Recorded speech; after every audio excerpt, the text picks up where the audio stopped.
Hey, come on. Omanhene Yaw Boakye, young man in the morning. Sompa 93.1. Yeah, you see the same.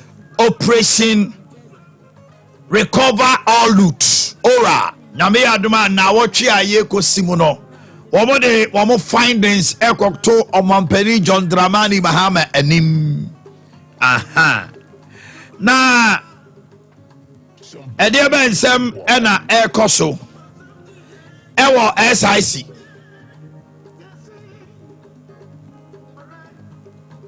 SIC. Ade ben sem na ekoso. Now, you can't campaign against Mohammed's vision and expect to be maintained as CEO. Mami call court. No call court, no. Jenna didn't call court. Also, a CEO. Emma SIC. Now, the terms of contract are demand on ensuing. The NDC about Ghana Mrach, they say, what do you mean, Pamono? To be so that's what you CEO. Yeah, the James Edenim Boakye akọ na okoye no maame no okọ no atoprenum na odi call court no and demands are okọ se okọ akọ make no o stati niama oye MD no ye de ma no enu ti court no nya dai enhwe na ne nsanka. Now, former SIC managing director, the holistic dia yentumi no. Was you SIC? So ma terminate contract on your mo. Na no na man for ko bowura mu ko hwe say, "Mami, oh dear Jumana no die." Let me give you a background. Ya akwaba. Now what to say? Bibi aboko.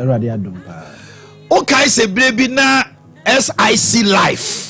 Yes. Na omo ahoyeye mu pa. Mano muntiminti. Ema na sika amanfo de koto susu ni insurance na omaye no. Amanfo ebesi na nipa bebre wo sa how no. Yeah. Ewure your friend Holista dia yentumi ona na wo SIC life. Okay.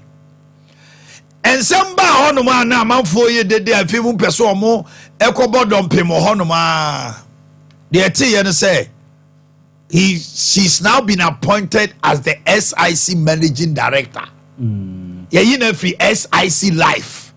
SIC Life is a subsidiary of SIC. Okay, now just say SIC Life, no, not SIC Ase. Okay. I read on the show. Okay. After you got to you say SIC. Ekuba tiny moon near the Ashanisa. Etina akoya se staff name management in the baby and so can say na ye. Mami ko honomo ewre ko ye. Oji 70,000 Ghana cedis per month. Bosome. 70,000 Ghana cedis no titi sika de 700 million. Okay.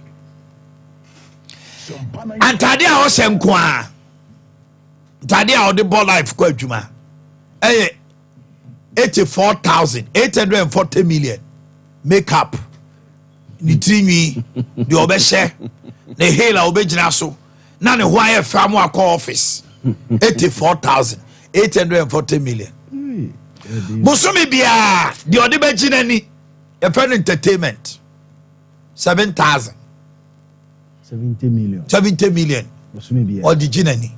I could any Jenny Binny. Any Jenny Binny say, entertainment, no, a classified in such say, to say, be our Wabesrami. Obesrami, no Cornebia, Mamia top, Fantanic, Coke, and a Sprite near the amount.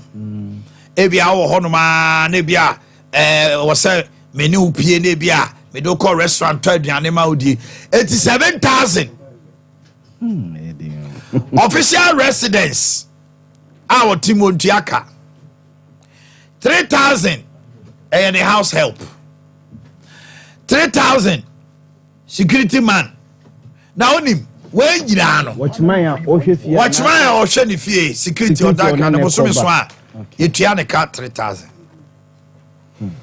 said the bear obetumi adanya asumdwe na wadwene ama SIC eni so so ya no pa ne tin a obenom ne fie obesiesie ho no e wasa maame na na eye eti ama no house help we meme ye me to say as a we ni wasem ba ne eka CEO so omo bebre ebi de che we cocoa board ne bank of bebre de che we government banks we the National Investment Bank nom ne ade omo won ma ban na ye appointed no Ghana ye how ni amane e remuneration and salaries who nakota part bi oho yesi otu kwan a bi $1,000 then $1,000 so I know they per diem per diem say no ne asem a ye ka say ne ho aba asem na we abetodwa it covers everybody and ede ni mboate a okoho no o me kan kire ye say we obeje ompe bia no obetwam hwe wa wo de akosie ne say eniema bebre akoso o mamu a na gufu adokura wonye 70,000 salary a month ebrewa kai say abranti a kanofori attack page issue ni say ontia say CEOs are paid such an amount nanka CEO ya appointing na ho a special skill say we the certificate ni niema kire say or your insurance expert nanka expertise ni fa ho di but you say by political appointment Sompa 93.1 entijesi ano yakoba ne say nipa bebre eye dede e kasa na kunie ne gardener the odo ho efua 2,000 20 million chianka free hospital for spouse and 5 children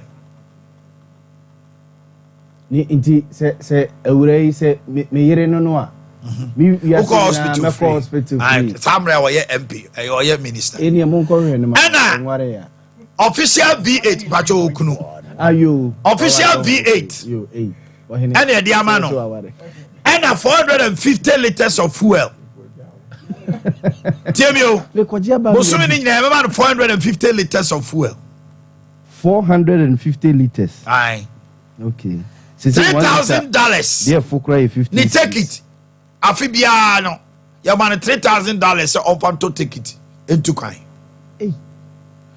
na otu kwan no obedi 1 week kra every day no $810 $1,000 150 million it's 150 million so 450 million no de ko twa ticket here to kana $3,000 okay some dey bag Ghana scam na ma for $3,000 eti 160 million samiensa afi so obetu kwan a on tu kwan so o de ma no okay and otu kwan a say 1 week trip a 3 days every day be $810 allowance like I say every day be man 100 million so wonyini every day 810 what be here to aduane di wo hotel otu kwan a per diem Ghana buy na hye tie me enye maami we na hye Ghana buy SIC for na agia to ebio so person join a gym and a sports club ye man 3,000 ukojo uku no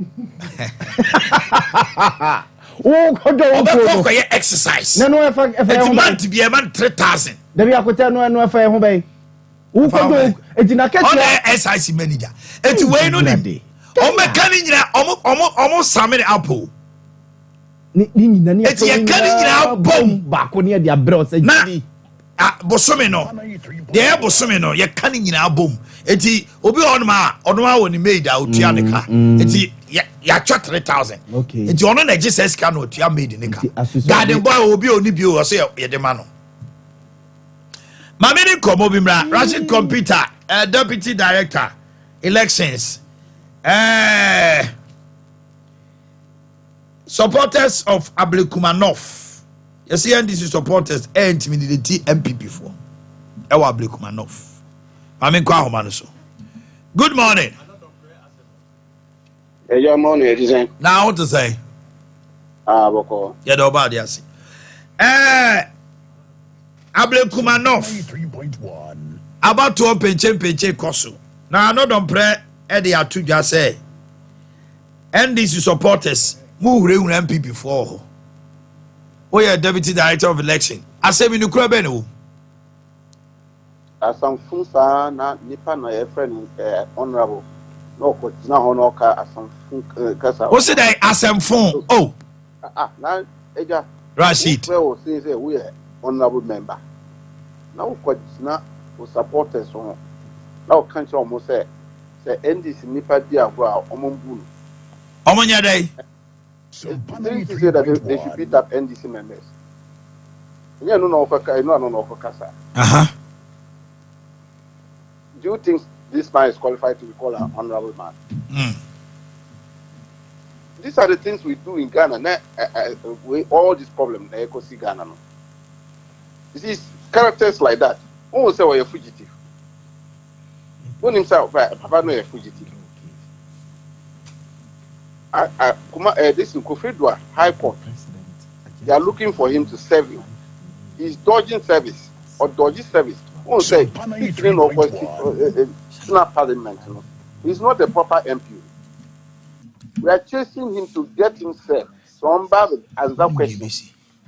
Because his seat is in contention. And yet, such a character will go and be inciting MPP people. You see, only Ghana. Send around the national security, any IGP, and Abia and Amunko Chido. They should go and arrest him. Because Assembly Local Crime is going to instigate the people against the security of the state. And characters like that, we as a political party, NDC, na such characters to destabilize the state. And so, you can't run. And no, we can't this national security form. If they don't arrest this man, anything that happens, they shouldn't blame NDC. Because we are going to protect our people. They will go and attack our party members. And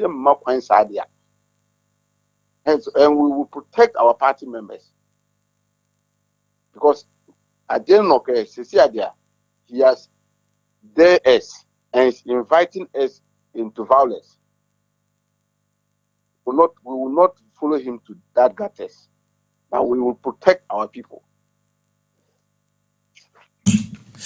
And somehow can you know if say and near there say Ade Kumanov minia akosi say I say what court. Anyone know you was Supreme Court. You see, that's what I'm saying. Again, I know Korea and how. Anyone you was Supreme Court. The Supreme Court has been chasing them to serve them. Mamino Nomosi or they should declare her winner. She's running away from service. She's a fugitive. Enra, Supreme Court granted us leave to go and use substituted service. They said they will serve them through their WhatsApp, any notice board, Parliament notice board, any Supreme Court notice board. We are going to serve them today. Through that, you are running away from service, then you go and organize your service and say they should declare us winners. We have won election. Is that how we do things in Ghana? okay. Let's wait and see what will come out of Supreme Court. Thanks so much, Rashid. Okay. My memory Monchai. Now me tia ubia nsem. Yaw. Area sem no. Yes, latest ne say wa withdraw.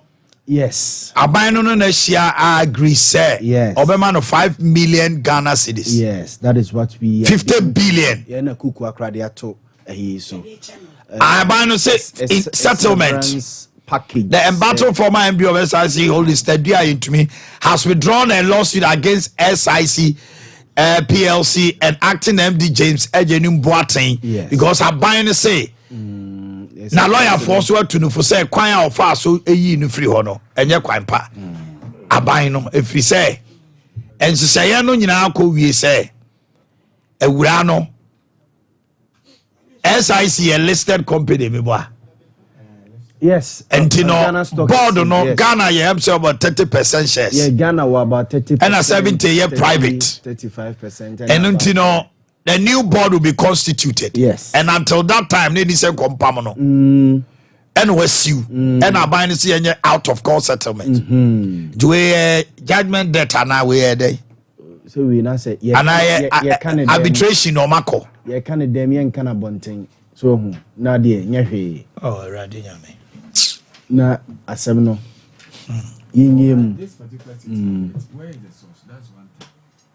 Somebody's poster, but you need to be verified. Withdraw there, withdraw. But as you say, 5 million. No, sir. Wait, this is coming from grapevine. Alleged. Now what's alleged? Who knew alleged? And comma omudi. How do we say source? You can't allege. It's been alleged. Say a government are catching, and now he has agreed. She's agreed. Said next week, I'll be hand you over, which means there has been an amicable solution, and government is going to pay 5 million. That is what we know. Government should come and tell us. Say one tia, and our enemy boy. You see, I'm buying command of 5 million as out of court settlement through arbitration. And you know, say sana tia dia. Now there's a magic to me somewhere from so. Tibuko tia 5 million. Other than man train. Now mama nan go through the process now and sana my day. And I know you no na yeti say NDC penifobia call ayi. Comfort noche. Say security ni infrio. Your friend ayi Isham. Ebe deny say nya no kre. Yeah. Eba comfort noche CEO so 2 ayi. Or 2 years. Or 2 years. As antema ready adwuma hye ne saso onye. Kopam no e. Eti bia mpanimfo ne bi susu anamonto e prepre ho se kokko no. Enu so nie. Ya wa mi cheo na afa mi mra Abuta me tiawa America ne say abuta hwe. Mampani John Dramani Mahama eye ade bi. Mame mo na baso. And some people anto mani ahwe a e bi wiase no party na egu. Ade. Hwe. What the kind of appointment Mampani John Dramani Mahama eye. Unse to Ghana for ye niso no ye hunu se ase okujetwa black or wenyini but ukoni age asante da no check no say no 41 no say 42 years. Say Sam George 40. 42 kra. Onyanya Sam George 40. Sam George 40. Felix Kwachofu so ya around say 39 40 ohonomo. So hwe appoint na no ye nua Broja Jemfi was defense. Broja onya 40. Or 37 30. Until we started building a future for the NDC party. We started building a future for the NDC party. She Jinapo, she Ashanti regional minister, Odina Bay Franka Mwako Hine, around 35 years.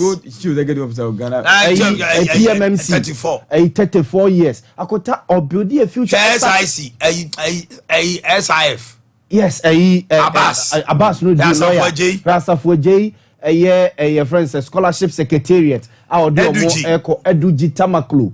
So akota share.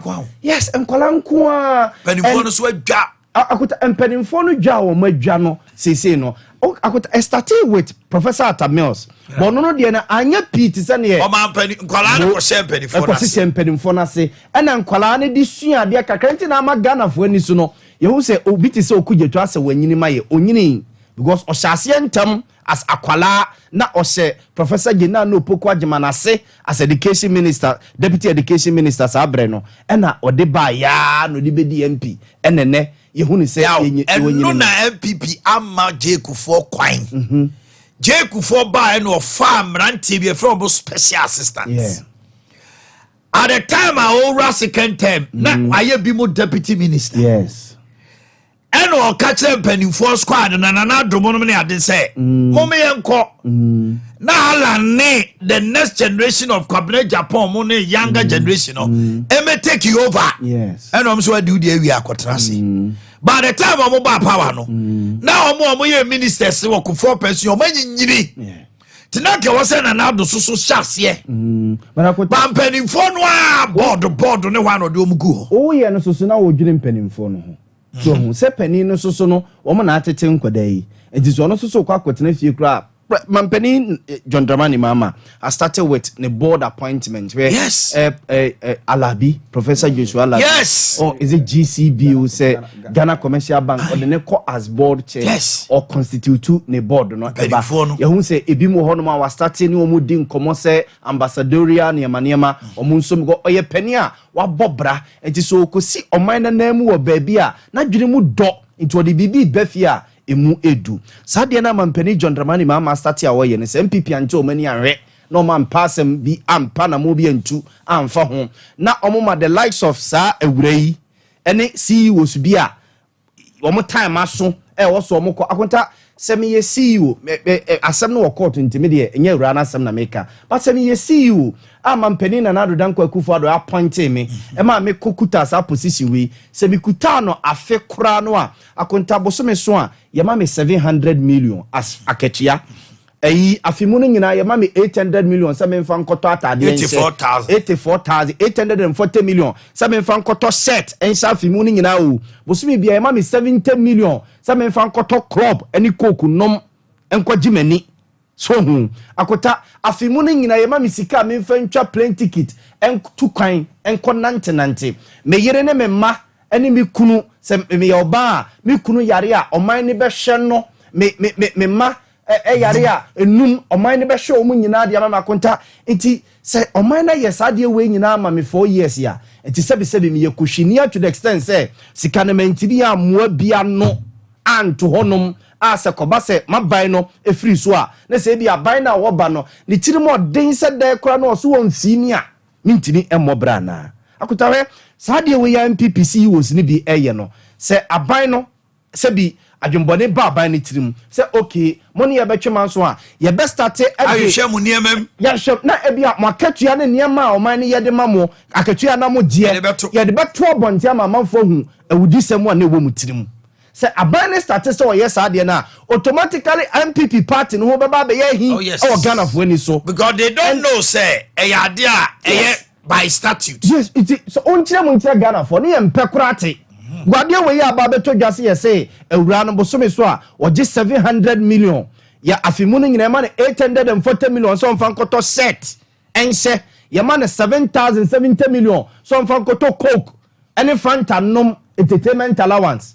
Akuta entertainment allowance is every month. Every month 7,000 every month. So nwaje your teacher ni a wachra de akonta fo bia yes sa 70 million na ye de ma obosome say fa kwaji wani no e bi kura na ketua enru sa Mampeni John Dramani Mahama young men ya wa appoint omi se mrantie we patimi adi omo ho ni na fi ni bia ne kakawa bia ma omo ho no mo toto omo ye na amamuo no wo mo toto e ma ne gina ya MPP should forget. Omo forget to omo 2028 na omo to no mka. So man kasa nchiro omo nkofo no a ye mo omo appointment CEOs no ene deputy CEOs e bia ye omo tintintirinti say ye ne anim mra ye ne anim nyansa bebre ni aban ne betwe a. Now it moves from party to become personal. To become personal and can who say party bi so na do koye. Oh we ya be ma party no abaye si wo Ghana fo ni so ma amanfo kram person ni mo ahwe. Mami tio. Asem de ye na me ha unyina ne se esi e ko hunti atwetwe se bia manyofo bra mo fkire ye dogom jimi ye nsenye ne ebia ye ne ho kadwam na me ha ne se wo bai sa ne ma no a ye de ama no no a abe de ja no ye wura je ni bo aten wo ba no be ka se oye mamba pa nti wo mpe ono so ba be je ato aso enti e de be continue na sa post yin so na da so yi allegedly say no kra say ye man 50 billion kadada mu no e de enti ne ye de ma no say gina fa musuo fa bag green free office hokko ananka wudi bem ya ne wani ni yi eti ye de pataw e hono me ase say no kra me nim ba bia sa post no so ni free die say no kra dia ne say na ma me no odi bem I say Ghana mra so ntra ho ma onsisi obi enti say ohini ni me wo contract say me ye adwuma ye wo CEOs ni bi ho no ma omo ne aban trase ka kire ne say e bia say na asi emra so so woko ye no obedi nkomo ye betua osika bi enti anye dede we de be ye dede na ama ne niema ye de ma no na be pio ye yi cocoa board nom ne ade Bank of Ghana no niema be go a enka ye be ka say crime say ye ma na hwe what you say ntina che say no credit a onye say yes de okomode ya na o me on fa bag na agini mbo atenya ba bi ntira me na adwuma na somdwe mra me de blood e mo kan because o mu nyina obi agene de azante o my mami we say ye fa na adwuma 1st March 2024 and ye fa na adwuma at MD SIC na the contract no be end 2028 according to records kakra ya gada na 2028 no me fa krase from 2025 upon the appointee no to 2028 sika ye say the man me hwe no ne basic ye 84,000 ye sika no be 4 point something million Ghana cedis any sika no basic no for sika obeje up to 2028 4 million and 32,000 Ghana cedis and why say man no and I more consider so they consider the allowances and other things so virtually say no way adwuma no and so they are if the government agrees that's how it should be and right Dr. Simante ya okache say abani di for so be permanent because a listed company Ghana shares so just 30%. Others now make up the board the major stake and almost etimi permanent and so permanent. Okay, so for now was government not aware of this? Government was aware, and then almost we cry say NDC cry started the same thing. It Kufuado, some of the early days no buy no. Some of these dismissals are not CEOs some WhatsApp position. On my media me person me could me the have me pie. On my no yet me see any sika wo. On say Ghana e bu man na afi bia ye boka. Because yan kwaje bosia yentimi mu man no. Enti CEOs of Ghana e ko be say 200. Most of them are being paid similar conditions. Yes. And to Omana wuni sika no obey enye sika chairman mama na and I see was all Ghana oman adwuma wan was so be pa na mo ye na omema mo man nya mfaso a ye did this kind of conditions and they are always posting losses. Obi a we adwuma afeso a wunya mfaso one company now the way we were bombarded with complaints from this insurance na nya agro. Now we want some private no CEOs some private is that how much they are paid and it is time Sabani say or yeah constitutional review that these are some of the things how a man cry change sebi and maybe because says he can time my mommy we etimi you kwan na ketua emfie 9 etimi you kwan 4 million ba kwa biase omo pese sika we say e dey ayemputu nyuma bebrebe na ede na hayen say obi a woye adwuma bosumi anasa afen yehu I was here shemrebo Ghana say omampanyin na ye nipa kese power munye sanete. Yes, nobody should pay more than the president because Ghana for na ye for adwuma ye for adwuma no na ye ya hihye sa ate bi o ma je na ne ye mfanya adwuma no man ebede na sa de we je chen say ubekum nipa ama o party aba power because party ba power eni na ansakra ho beto o party o power say ya obeji sesika we sia 4 million for 4 years. It is kind of more than 40. It's just a ketwa. Again, now, who ben ento. When now ye do ma we say ma. Bosome so and as a new crew yare and yere yana and menum yare. Of course. Yeah, very free. Adwuma be na we. Now them say water be no light be no near adina. And why you in a buy ne glasses cry no. Bank of Ghana. Bank of Ghana. Mami ba ku cry. Bank of Ghana. The space I was cry ebua. Ana edro na wom ni kwa say ye koye ma no mame ba ku na DSTV decoder nyina ba ku be na friend said man so ko NDC Clenam yes no he was having the same position na afeso one ye ma edi ma na nya agro edima be no mo ye and in this time say ye to na edima wo mo on my position where Obiano no man I want. So then we should call on the president. Say, Constitutional Review Commission. This thing must be considered. Now the issue of CEOs no ne sika omocheno. Elman penny sika omocheno. Any Bank of Ghana kwana any kwan say we just ketecha Oman penny. Oman penny tete tanga say say na woje. Oman penny am say 45. I do 45,000. 45 plus. Now I just Oman penny 45,000. Oman penny ne mu Jesus ka we now. Wo no oba ani emema ya famu as Now and I'll say they are not posting profit too. As Coco more than 1.2 billion every month. And remember na much channel. Edu. Sa contract where the man it goes with your performance. But they don't sign any performance contract. Yashaso ni Orlando. And your my dear course one, me dear. Me sis waka say review commission no. Mo hwe sign ma we nyina. The man here answer better than na o yeba make say. Teacher for nyina ura politics. I na won ko. Because we bet you 1 year pay. And they say we have 300 years on this. And 300 years yes. Ghana hanom obeda ye adwuma. Say we ye adwuma.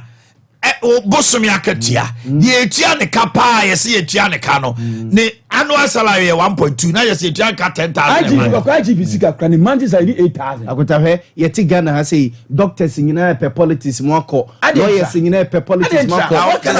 Doctor mo akọ enyo na original this. Mo wanya medical doctor ensanchefo nyina di America ko. Why ye yes tam. My nurses for Ghana, you to make a woman started to make about 2002, 2003. Oh, and they be more 3-4. There be any your more macho who you found Nessa. No, but it depends on your degree. Degree nurses is 4,000. Yeah, but how more come to say a diploma 2005 whatever.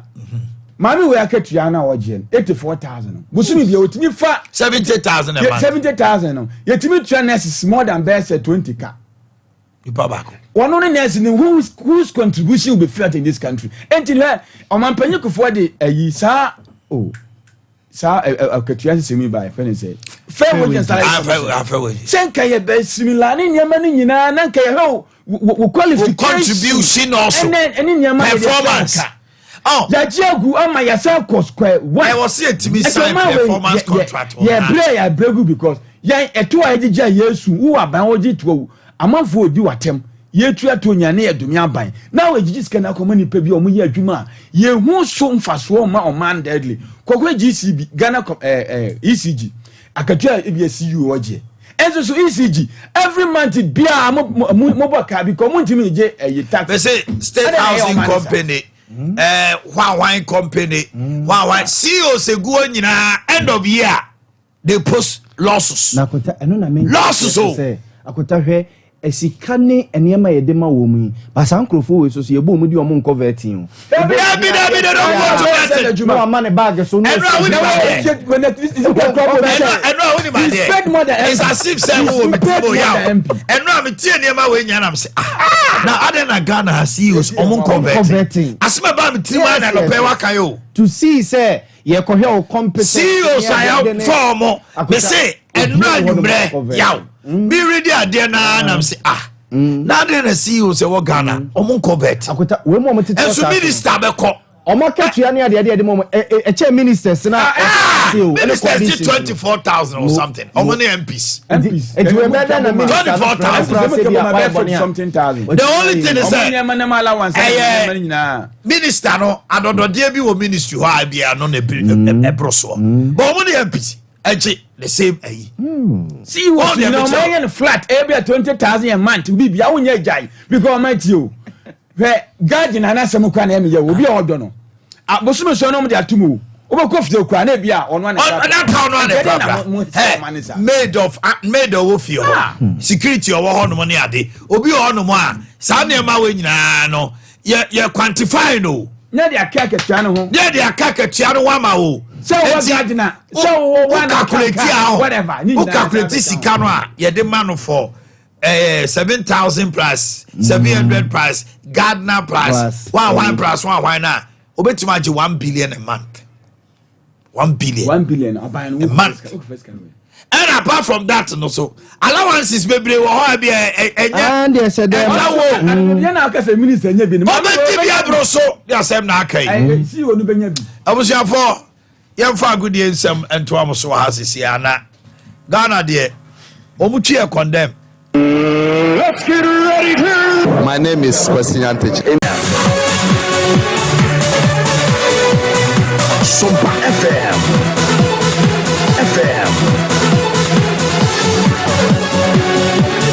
Sompa Sports.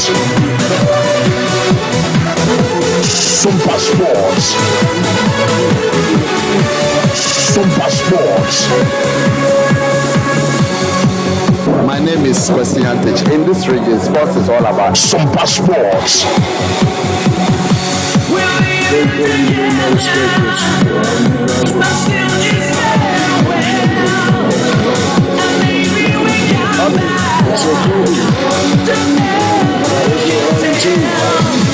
Lots for this because we were able to win this competition, really difficult competition. But at the end, we had the energy, the strength, the belief that we could win. We won. I have a fantastic squad, fantastic experienced players, fantastic young players. We have a good mixing. It's different,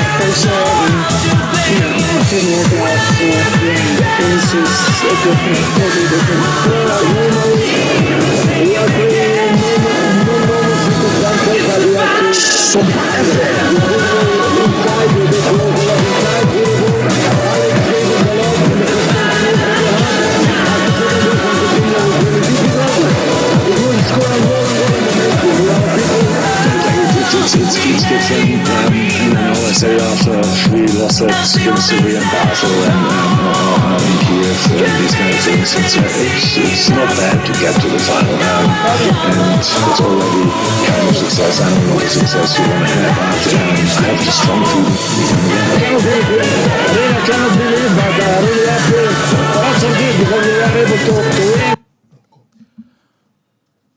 Well, yɛnkyia yɛn ahwɛfo a ɛhwɛ Sompa TV ɛna afei nso yɛn atiefo a otie Sompa 93.1 ɛnɛ anɔpɛ wobɛwura mu ɛwɔ Facebook ne so na wasɛkye Sompa 93.1 yɛatena se agodie mu nsɛm ɛna yɛde ɛbrɛw ɛnɛ wonim sɛ Ghana Football Association no Oma ene eye CEOs a omohwe Ghana clubs ne so no akwakoye meeting ye de wonsem eba ye de afisem no ebegu de ama ye wi a ye bekọ amanane na latest intelligent little king enso ye de awremu ewo amanane nsem so me am de afisem wi bre no ejekum Blankson Junior obetimi afremi Orlando sabre ye hye nsem na se e de afri Ade say Mr. Kujo Fiano ono former Gaka chairman or den some atudwa ere afa ade say ensem a ekosisi ewo enso atere no efa yenua pole enano kwesi ada ye bo Ghana Premier League game week 19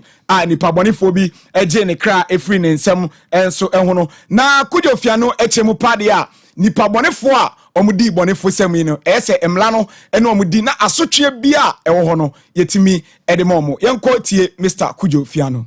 Punishment in there nipa na ahwe ne nkwa and the utmost punishment must be given. Me throw you are waiting for the match commissioner's report no you are waiting for it at what time?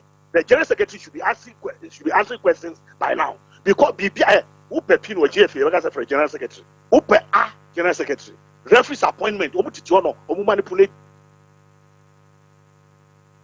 Mr. Kujo Fiano ena ote se ode ensem no enso etudwa efa nipa bonefo a odi pole ewo no na Yusuf Alasa Chipsa PFAG Ghana professional players and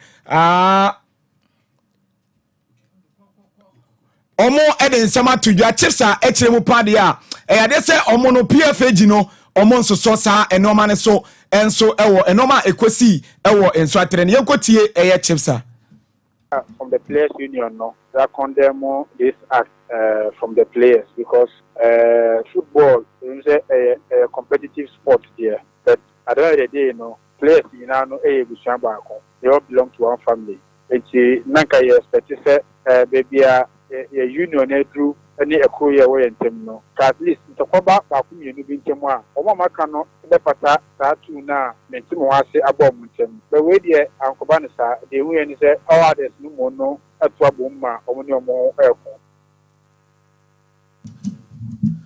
well eno Chipsa ensema odi tudwa free PFAG aso na osan edi tudwa say PFAG no omo wekoso promote peace enso ewo Ghana football mu yentie Chipsa about peace a omo promote no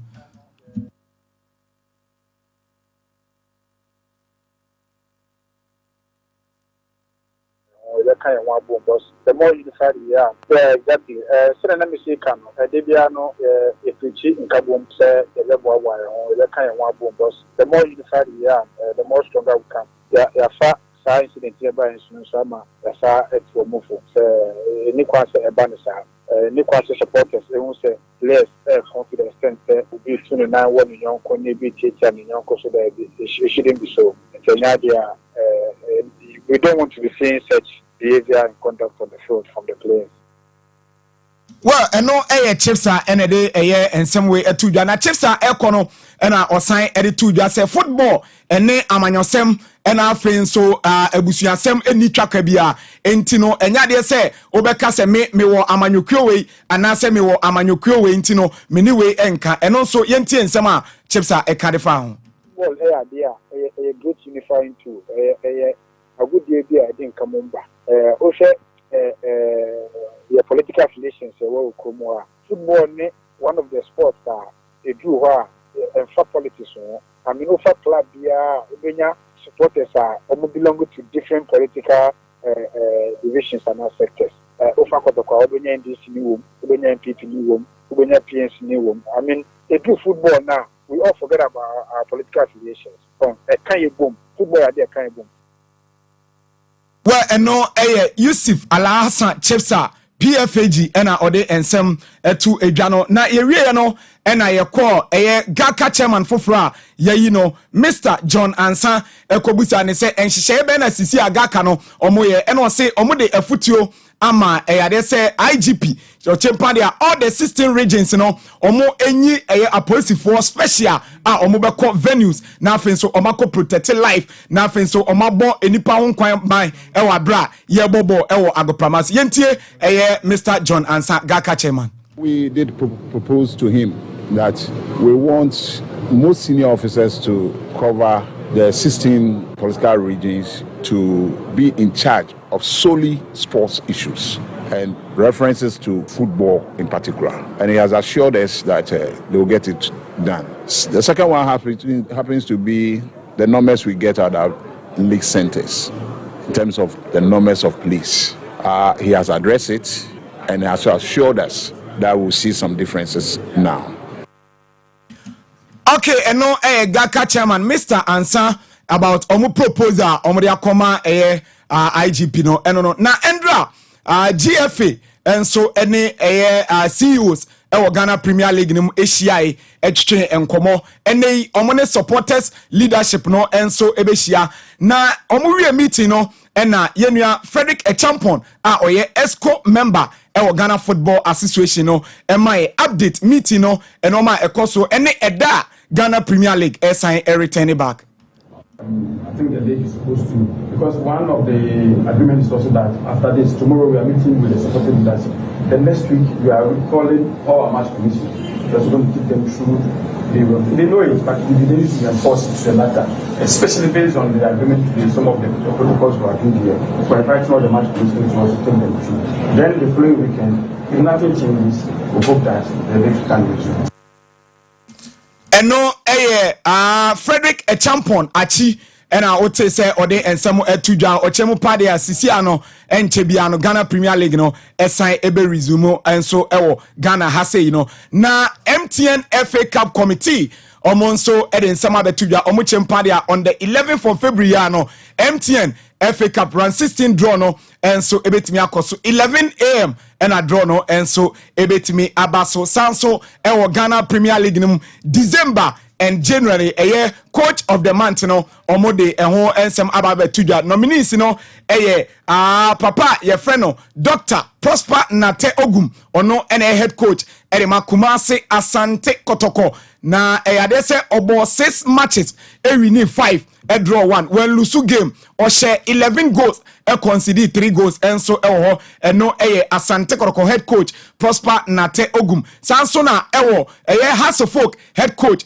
Bubaka Watara ononso obo eyade say 7 matches or winning 4 draw 2 lose 1 and so or she 8 goals and a has of folk concede 4 goals and so and a coach otwato Kwakudan so ono head coach Edema Bechem United ono so Bechem United ogade omo ball 6 matches omo winning 4 and afen so omo draw 1 and omo lose 1 omo share 8 goals omo so concede 3 goals and so honti way 3 coaches they say Premier League no ya nominate omo say December any January no the obetimi age coach of the month and so honomo na yewremo na afen so ebra latest intelligence Ashanti region inter-schools and colleges athletics competition no koso Kumase Baba Yara Sports Stadium Interkono egusua koso endra zone 1 no enso etimi form Kumase Baba Yara Sports Stadium ntiene ena zone 1 no enso ebeba na wie highlight bi ena etwagu screen ne so no na eyade se endra school wabe putu obia into shock na obia owuramu was Kumase Babara Sports Stadium endra no na chese ayene nwanwa ye pa efidiase senior high school fiscal ena endra omo ba ya chese performance omo de betu dware competition omo de ma amas ewo interkonim no amas eho hihye omo ye papa ne no ene ekobusa ade se omo athletics coach Mr. Intori Jan yebusa ne se edie ena fiscal ayene writer this time obia ebo omudi ewo Kumase Babara Sports Stadium medawasi so obi kaka no me for kwanya iso management and fiscal hostess alumni na ni nyina no yeta make an say obia no nkabo epani nkabo mu a ya nyina tina fiscal no yakabo mu na ebua na yeta wo kasa competition I ma amasa nyina ejina hostess alumni ma ba be so tina fiscal ya sene mo bua scouting etino ye wram ekwachire ahante for athletes eti wa antino Mr. Intori na echirema sisi ano scouting no fiscal omo afani serious ye papa na ebusa ne se omo target ewo interkonim enso eyede Amas was zone. Last year, you did second. That was man side. And remember, you did second. This time around, you say in terms of a member, 2 events or more upper class name. But a man there, and you boot for boot. I know we had an echo. We are better than the well, we a fiscal athletics coach, Mr. Intorijai, and our Chemu Padia, a boot for boot, enti ene. And omo betu all the final event no na ochemu pade ya boot for boot na yere no ene akraba kwa ono no fiscal team no waye superb e de amomo Emmanuel ene ebusa ne say ima na this time fiscal moje interkono e de asimu na so ana yentie yima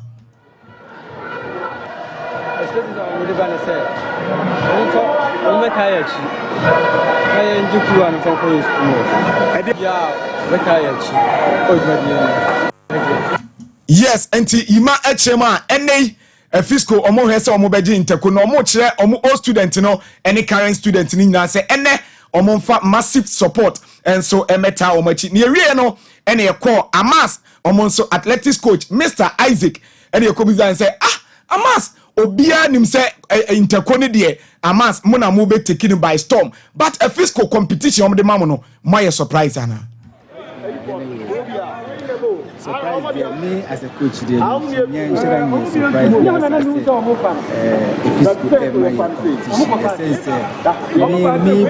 and then we imagine me the experiment. Me parody all the squads Sompa to me.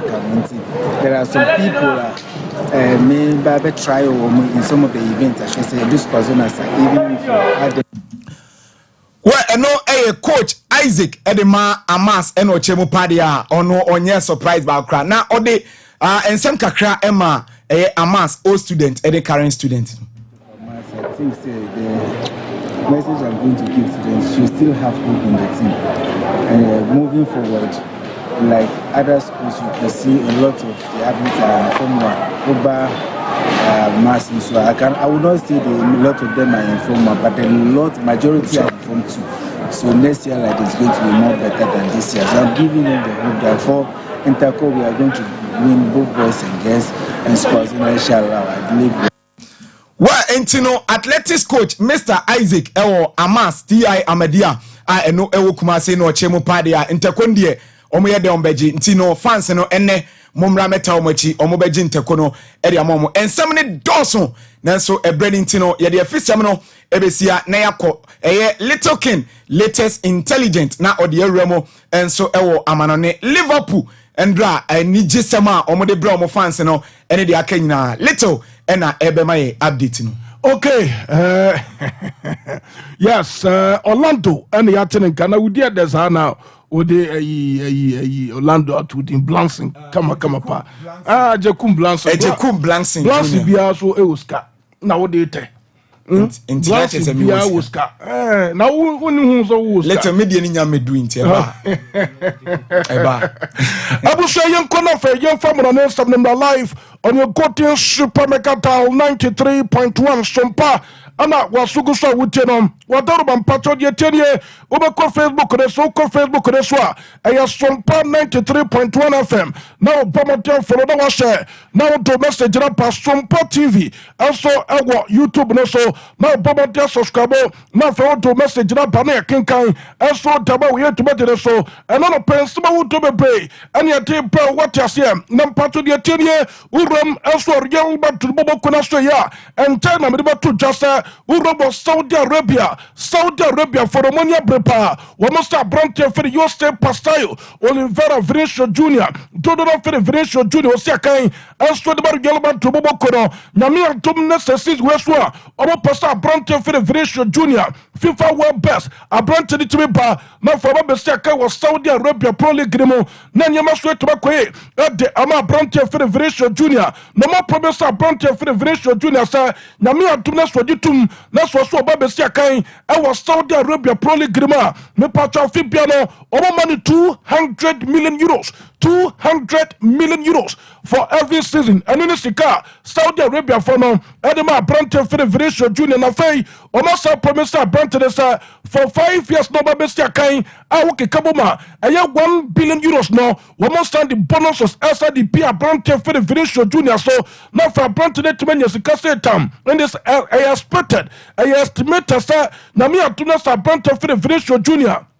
Euro Saudi Arabia, Madonna Mampato, the Teresa Brantano, Sika, Obenya good bottom, and yes, Kakitokra, about 1.5 billion euros. And I expect to start Brante for the Vinicius Junior. Next time, that's to bet Maka, at the good bottom, and then Pato Mekacho say, Real Madrid for Coquet meeting. I'm a meeting on Macaqueno, a commander says Saudi Arabia for no, Womania Brepasta Brantia, your friend Vinicius Junior, Omopa Brantano for Babesia Kain, also our Saudi Arabia Pro League Grimodia, and a Real Madrid Bobokono between 300 million euros and 400 million euros. One Majicano, now for Brantia for the Vinicius Junior, Omota Brantana Maneko, according to report, I don't know, Pabeseka Patasa, meeting now Real Madrid for Koya, me Pachaba Bentang, Real Madrid for a command Saudi Arabia for no, Ebe Chessa, Sikana Show, Tabar Gelba, Toboko, and then Pato ready to the Vinicius Junior,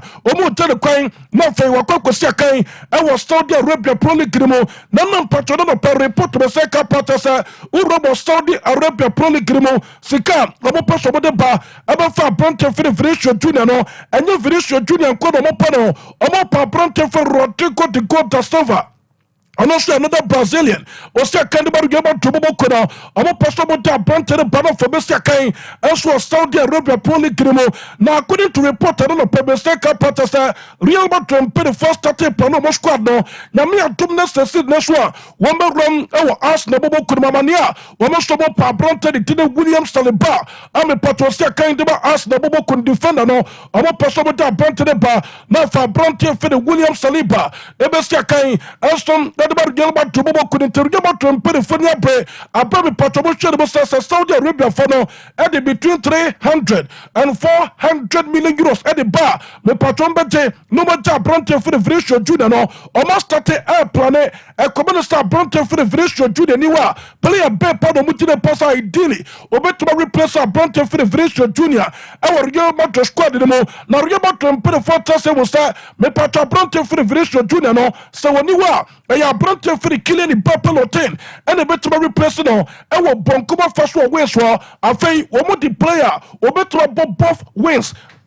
other side left and I say right womo the baba na for no some beto be see kan agaba Real Madrid bobo kono reporter no pe mistake part say Real Madrid pay for the brante for the Copa Germain Osia Kadiba Chelsea bobo kono Copa Germain Osia Kadiba Chelsea bobo kono me patron de tenesa Real Madrid pay for a monetary credit situation no e ko minister Vinicius Junior niwa won beto the brante for the Copa Germain na fe ko pama aba se kan enso tabar gel ba tubo ko ntonya kaka eno no perfil gel ba tubo ko no e fo ba so yesterday ba ye won tuba taba bo ye tuba tere so na mi poto ye ko pasta bobo ko mo eno pasta bobo ko mo se kan wo mo ko ti balance bobo ko ni tubo kanum ama bi peso tubi ko ye ado ba pasta bobo ko no eno the semi-finals of the the quarter finals of the Spanish Copa del Rey ama bi peso tubi ko ye to ba pasta bobo ko no Patron Pastor Bobo Kunoma qualify run into the semi-final stage of the Spanish Copa del Rey. Now me at the 12th of year this month, and I've drawn to top on now one Patron Bobo run into the semi-finals of the 2024-2025 Spanish Copa del Rey. No, Real Madrid Bobo Kuno qualify.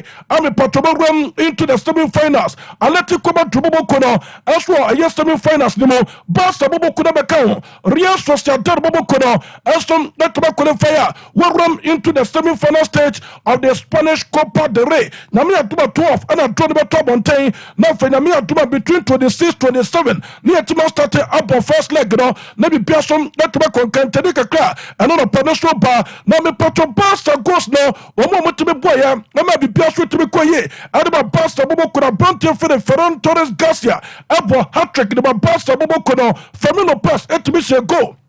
Adama Basta Bobo Kolami Yamal and Panama Sloy and making 5 and so the Basta Bobo Kono now no Patra Bronte for the Femino Pass Yakubu Sabranton and said Amia to my semi-finals now and now some good talk Real Madrid Bobo Kono and bet to my share Basta Bobo Kono and I say one more this season Omacho Biasa and no matter what will happen one bet to me team Biatuma compete now there's a Basta Bobo Kono Musho Real Madrid Bobo Kono they are ready for any other team and then there's my Bronte for the Femino Pass ono som daba montero no pay daba tuja Real Sociedad bobo kono omucho Osasuna bobo kuri chobo kamieno Osasuna first way to na oche abrante for the Valencia etebe toatra ono for base Mendes edeba kupi so ensom daba Real Sociedad bobo kuri ntari report eno no pay eno so ba ye want to bataba bosefo na orum ewo Carabao Cup no ma eno empato Ingresa bochimo retele can counter EFL Cup no Liverpool bobo kuri promoting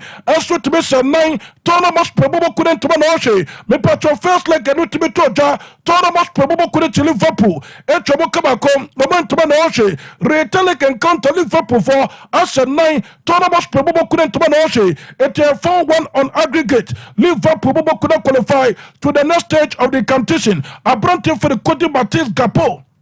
Etime Tuatara, Mohamed Mahmoud Makreb Salakali, Todono Fedebo Salah, Dominic Soboslai, already to the veteran Van Dijk players are over 4 goals now, Adama Liverpool Bobo Kono, now Brantia Fedebo Salah, me patrol 18 games in all competitions against Todomos Bobo Kono, was 13 goals and making 5 assists, and the Dietia Brantia, and the Dietia, Todomos Bobo Kono, and I Brantia Fed Mohamed Mahmoud Makreb Salakali, Master Brantia will start a chrono, and some good talk for you to play 18 games. No, are you involved in 18 goals against a single club? And that's some good talk.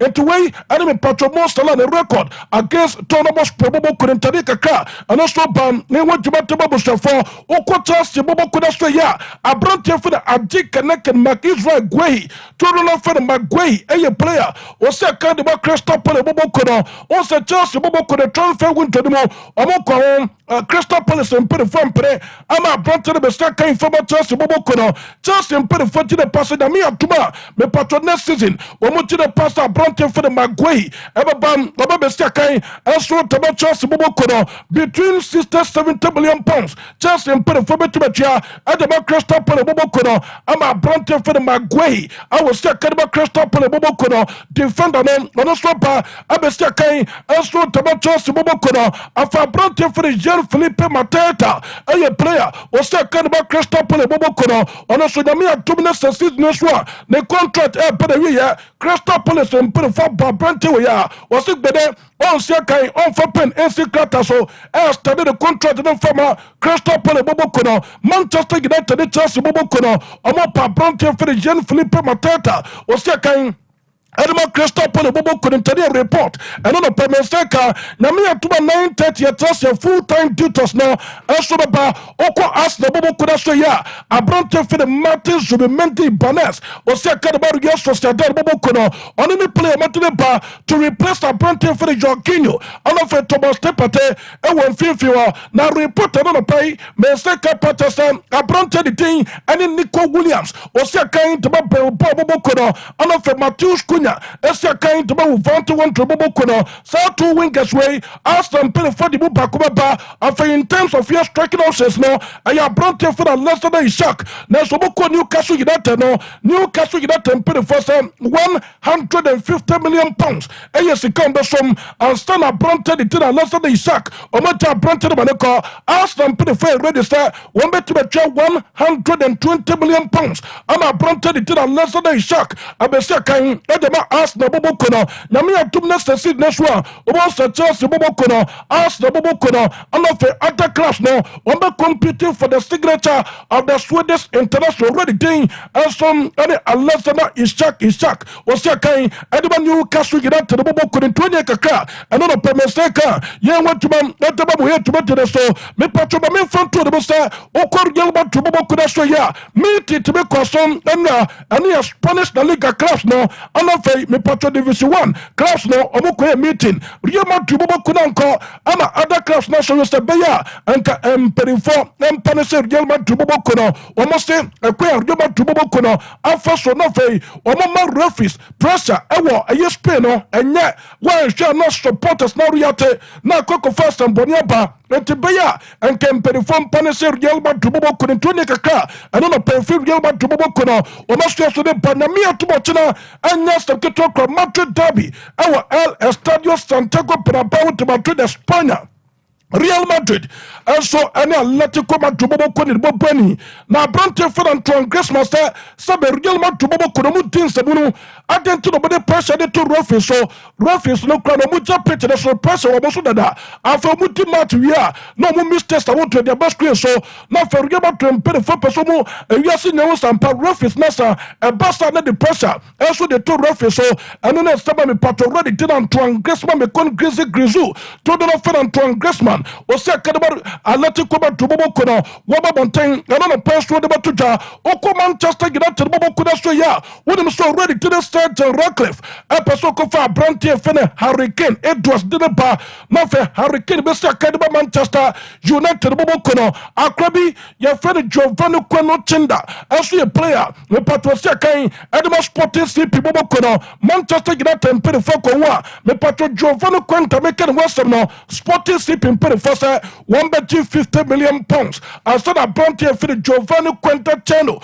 Was a Academy Sporting CP. We met to Bronte the same. We met to as from former Manchester United Bobokono and Stanley Doss when Yamia Tuma 9:30. But just in full time. So you the full time duties now. Also at the back camera. I'm a be passed to back up next. Ayo Omanhene. Also Omanhene the Watasia. Omanhene you know about Betino. It was Omanhene no. Master Nyasa good to Nyankopon. Esther here about the morning show more wo boakra where El Distinto the different one live on Sompa 93.1 oko Facebook restaurant no follow no share now to message rapa Sompa TV no subscribe now to message no aba Omanhene up next.